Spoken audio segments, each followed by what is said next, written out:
thank the honourable lady for that question. You can see, if you look at financial markets and follow them closely, that the increase in bond yields in the UK, in France and Germany have closely tracked each other. Global financial instability has affected countries around the world, and that's why it's so important that we continue to meet our fiscal rules, as I have set out today. Rushworth. The member for Clacton a moment ago mentioned GDP per capita. I see he's asked his question and ran away. The truth is that GDP per capita only increased 4.3% in the past 16 years, compared to 46% in the years prior. What matters to my constituents is not just the growth, but it's the growth that they can feel in their pockets, in the left-behind towns and villages of Bishop Auckland. So what will she do to ensure that working people feel the growth?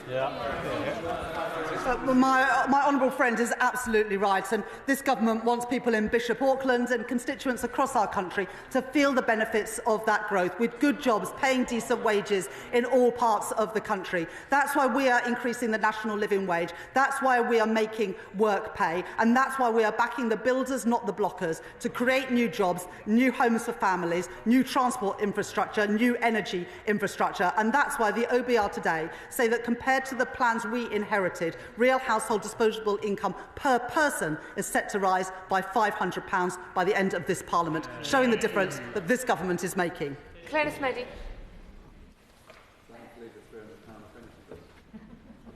Clynnis Meddy, no?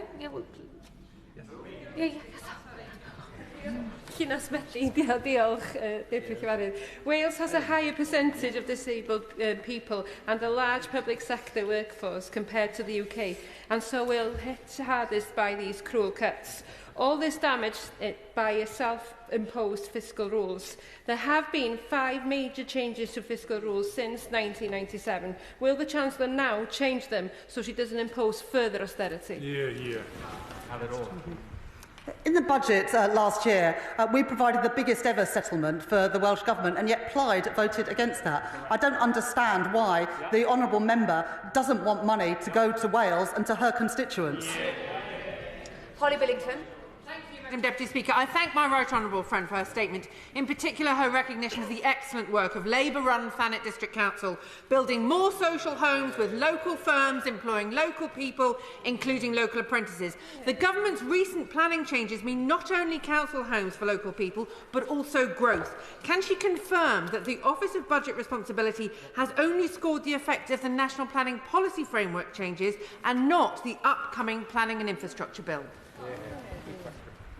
I thank my honourable friend for that question, and I was pleased to note in my statement today that Thanet have already come forward with plans to build affordable housing as part of the affordable housing plan, which I set out more money for in the statement today. What I would say to the honourable lady is that the parties opposite who abstain and vote against the planning bill are voting against homes for our constituents, and they're voting against jobs for our young people. On this side of the House, we back the builders, not the blockers. We back opportunities for young people and families housing for our constituents. It's a shame the parties opposite don't do the same.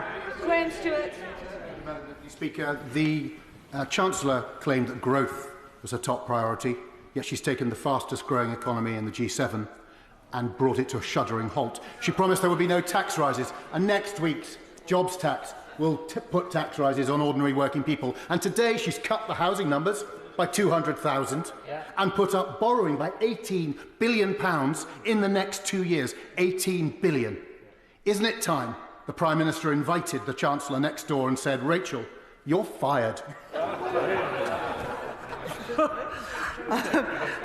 The plans that we inherited from the previous government saw the OECD forecast the UK to have the slowest growth in the G7 this year. They're now forecasting us to have the second highest growth in the G7. So that is the difference that this Labour government are making, moving us up the league tables. David Burton-Sampson.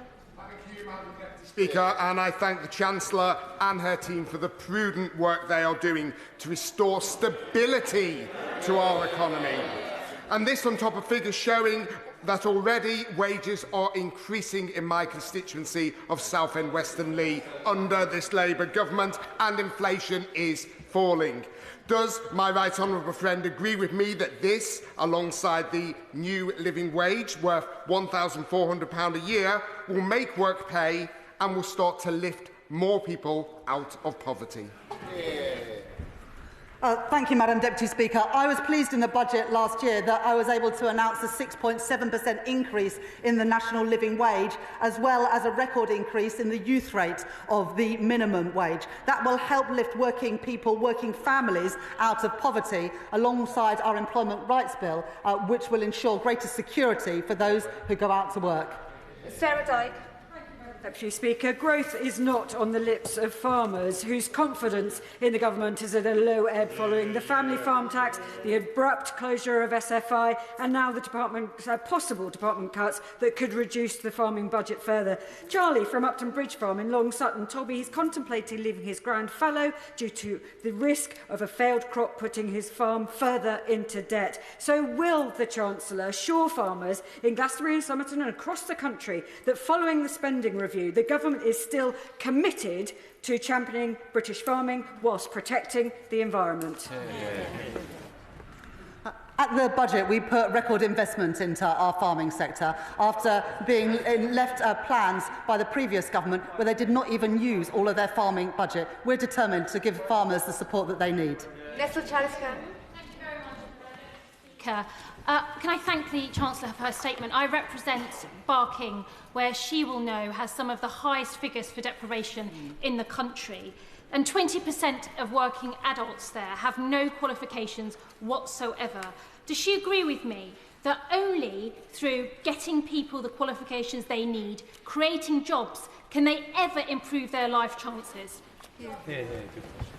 I thank my honourable friend for that question, and she speaks passionately about expanding opportunities for her constituents in Barking. The changes to the apprenticeship levy and the growth and skills levy is about ensuring that more people, including her constituents in Barking, can access those apprenticeship courses and those foundation courses. And it's also why just at the weekend we were able to announce an additional 60,000 places on construction courses to help people get jobs that pay a decent wage and offer security, which is what this government is all about.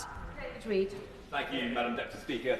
Given that the Chancellor chose not to mention Chagos in her statement, and given that she chose not to answer the Shadow Chancellor's question on Chagos, can the House now assume that this disastrous deal will not be going ahead, and more importantly, that the UK taxpayer will not be footing the bill?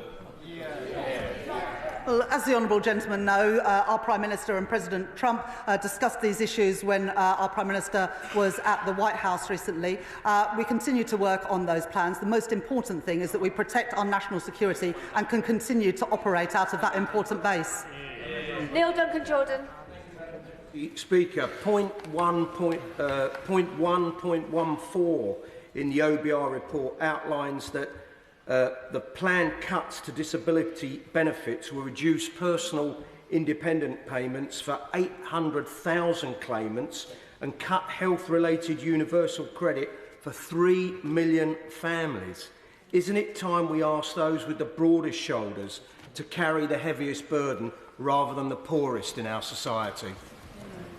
I thank my honourable friend for that question. As I've already set out, the Office of Budget Responsibility in their numbers don't assume any changes in terms of people going back to work.